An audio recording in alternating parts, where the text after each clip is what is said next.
నమస్తే, welcome to our channel. నేను పద్మిని. ప్రస్తుతం పాటు సోషల్ యాక్టివిస్ట్ కృష్ణకుమారి గారు ఉన్నారు. మాట్లాడదాం. మేడం నమస్తే. మేడం నమస్తే. భట్టి గారు ఒక కమెంట్ ని చేశారు, రాజకీయాల గురించి కాదు, సినిమాల గురించి.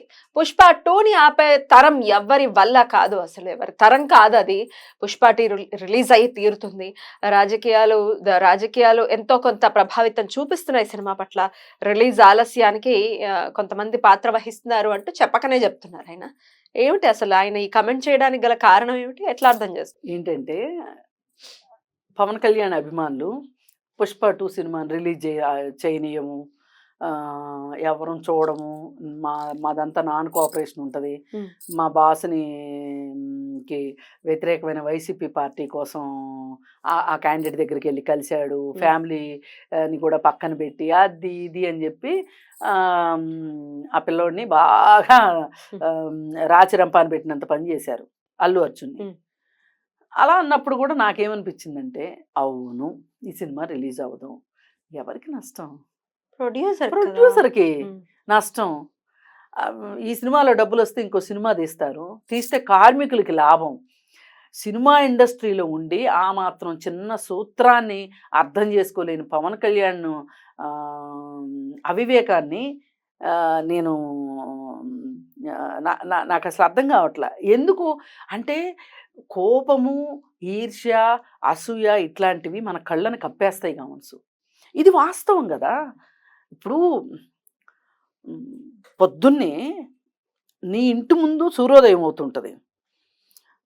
ఎక్కడి నుంచి అయితే సూర్యుడు కనిపిస్తాడో రోజు నీకు మాదిరిగా తెలుసు. నువ్వు ఎంతవరకు అడ్డపెట్టగలవు? ఒక రేకునో, ఒక తడికినో, లేకపోతే దేన్నో దాన్ని ఎంతవరకు పెట్టగలవు? ఒక ఎత్తు వరకు పెట్టగలవు. ఆ తర్వాత ఆపలేము. అట్లాగే ఎవ్వరు ఆపలేరు ఈ ప్రపంచంలో. పైగా అల్లు అర్జున్ లాంటి చిచ్చర పిడుగుని అస్సలు ఆపలేరు. అవసరమైతే పవన్ కళ్యాణ్ కన్నా వయసు అయిపోతుంది, కానీ వయసు అంతా ముందుంది అల్లు అర్జున్. అసలు ఒక సినిమాని ఆపాలనుకోవడము, ఒక హీరో మీద కోపంతో, అది కూడా వీళ్ళ స్వార్థానికి, ఎంత తప్పండి. అలా చేయకూడదు. పైగా మధ్యలో ఒక డైలాగు, ఈ మధ్య ఏంటో ఒకప్పుడు పోలీస్ ఆఫీసర్లు, అడవుల్ని రక్షించే పోలీస్ ఆఫీసర్లకి అవార్డులు వచ్చాయి, ఇప్పుడు అడవుల్ని దొంగతనం చేసే వాళ్ళకి అవార్డులు వస్తున్నాయి అని చెప్పి ఒక చెణుకు విసిరాడు అల్లు అర్జున్ మీద. అయితే ఈ అవార్డు ఇచ్చింది ఎవరు? Central government. National award. అది నేషనల్ అవార్డు ఎవరు ఇస్తారండి? సెంట్రల్ గవర్నమెంట్ ఇస్తుంది. సెంట్రల్ గవర్నమెంట్ ఇప్పుడు ఎవరి దగ్గర ఉందండి? ఏ పార్టీ కింద ఉందండి? మీరు కూటమిలో పెట్టుకున్నదారు. నువ్వు ఎవరి మోచేతి నీళ్ళు అయితే తాగుతున్నావో ఆ పార్టీ కింద ఉంది. వాళ్ళు ఇచ్చారు ఈ అవార్డు.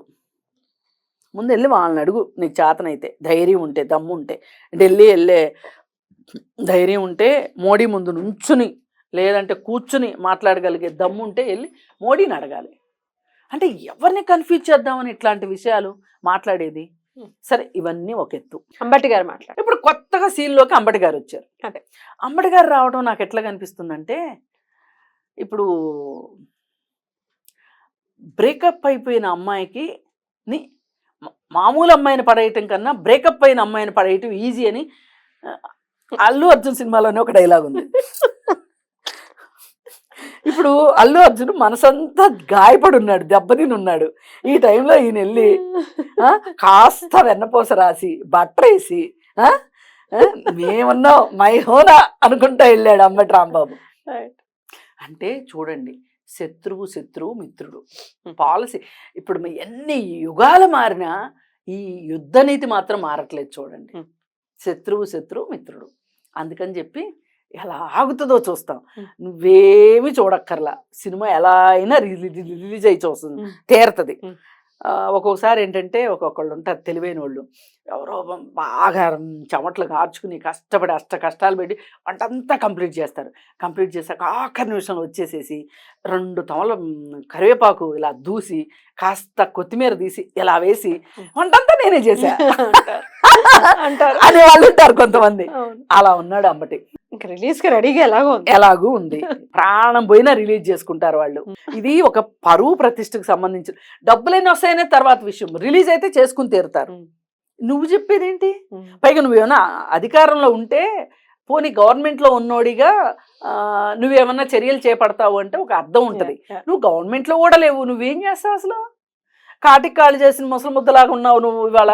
ఇది బ్రేకప్ అమ్మాయిదే ఈ స్టోరీ. 100%. ఇప్పుడు అందుకని ఇట్లాంటి వాళ్ళు తెలివిగా మాట్లాడి ఇప్పుడు రాబోయే ఎలక్షన్స్కి అల్లు అర్జున్ అభిమానులకి ఇప్పటి నుంచి గాలం వేస్తున్నాడు చూడండి. ముందు చూపు చాలా ముందు చూపు. ఇప్పుడు ఆపదలో ఉన్నాడు, కొంచెం బాధలో ఉన్నాడు. అతన్ని కాస్త బట్టరేస్తే, అతనికి కాస్త ముద్దు చేస్తే అలా పడి ఉంటాడు అని ఒక ఉద్దేశం. ఒకటి అర్థం కావాల్సింది ఏంటంటే, నువ్వు అయిపోయిన తరానికి ప్రతినిధి రాజకీయాల్లో.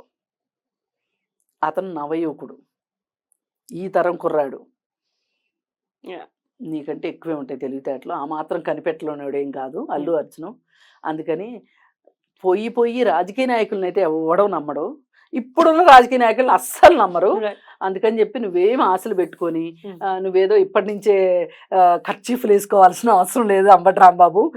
ఫస్ట్ నువ్వు రిటైర్మెంట్కి రెడీగా ఉండు రాజకీయాలకి. రైట్. సినిమా దాంట్లో జోక్యాలు చేసుకోవటం మీరు అన్నట్టు డెఫినెట్ గా వెనకాల స్ట్రాటజీ చాలా ఉంది. బట్ ఇట్లా మాట్లాడతారు ఖచ్చితంగా అనేది మర్చిపోతారా? అవుట్ ఆఫ్ ద బాక్స్ వెళ్ళిపోతుంటారా? వాళ్ళకి ఆ క్షణం వాళ్ళకి అనిపించింది మాట్లాడేస్తారండి. వాళ్ళకి ఫిల్టర్లు ఉండవు. రాజకీయ నాయకుడు అవ్వటానికి మొదటి అర్హత ఏంటంటే ఫిల్టర్లు లేకపోవడమే. ఒకప్పుడు ఫిల్టర్లు ఉంటే రాజకీయ నాయకులు నర్మగర్భంగా మాట్లాడేవాళ్ళు. ఏం మాట్లాడితే ఎటువైపు నుంచి ఏ విమర్శ వస్తుందో, ఏ పేపర్ ఏం రాస్తుందో, ఏ టీవీ ఛానల్లో ఏమొస్తుందో అని ఆలోచించి మర్యాదగా మాట్లాడేవాళ్ళు. ఇప్పుడు అలా మర్యాదగా మాట్లాడేవాళ్ళు ఎవరు? నాయకులకే సిగ్గు శరం లేక ఇష్టానుసారం అసలు నా నోటికి మంచి మాటలు రావు, అంత దారుణంగా మాట్లాడుతున్నారు. అసలు సభ్యత సంస్కారం పిల్లలు వింటారే, ఆడవాళ్ళు వింటారే, అసలు మనది నోరా లేకపోతే మున్సిపాలిటీ దొడ్డే అనుకుంటారని ఒక జ్ఞానం లేకుండా అరే నువ్వెంత అసలు నువ్వెంత, వాడిని వీడిని నువ్వెంత అనే బదులు నువ్వెంత అంటే ఏం చేస్తావు నువ్వు అసలు?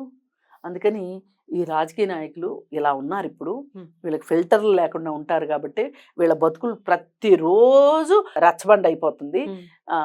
కొంచెం ఈ స్ట్రాటజీలు తగ్గిస్తే మంచిదని కోరుకుంటున్నాను. Definitely. Right madam, thank you so much. నమస్తే.